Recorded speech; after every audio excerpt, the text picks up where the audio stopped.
Wala akong pake kasi mahal kita.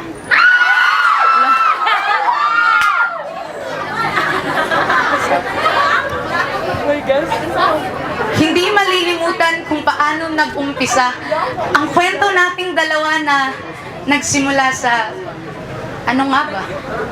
Inaasar at tinutokso mo na kahit di mo naman talaga kilala. Noong mga araw na yon, hindi kita agad napansin. Sino ka ba kasi para isipin? Pero ewan ko ba, para akong alipin na inaalala ka at ang ngiti mong kay diin.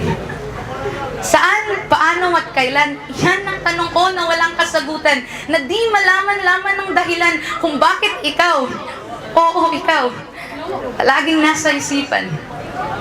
Naalala mo pa ba, nung araw na ako iyong hinawakan at hinila, dinala sa maliit na silid at may nakita, isang maliit na kahon, at tsokolate lang pala. Binitawan ko ang kamay mo, bagus yakap ang binigay ko, at ramdam na ramdam ko ang saya, na sa'yo ko lang nadama. Noong mga araw na nagtapat ako sa'yo, bakit tila may nagbago?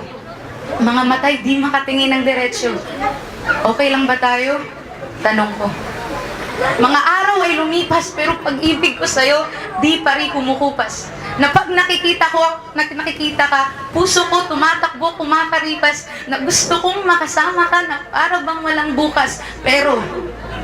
Pero di tayo pwede, sabi nila. Kasi pareho tayong babae. Oo, tanggap ko na.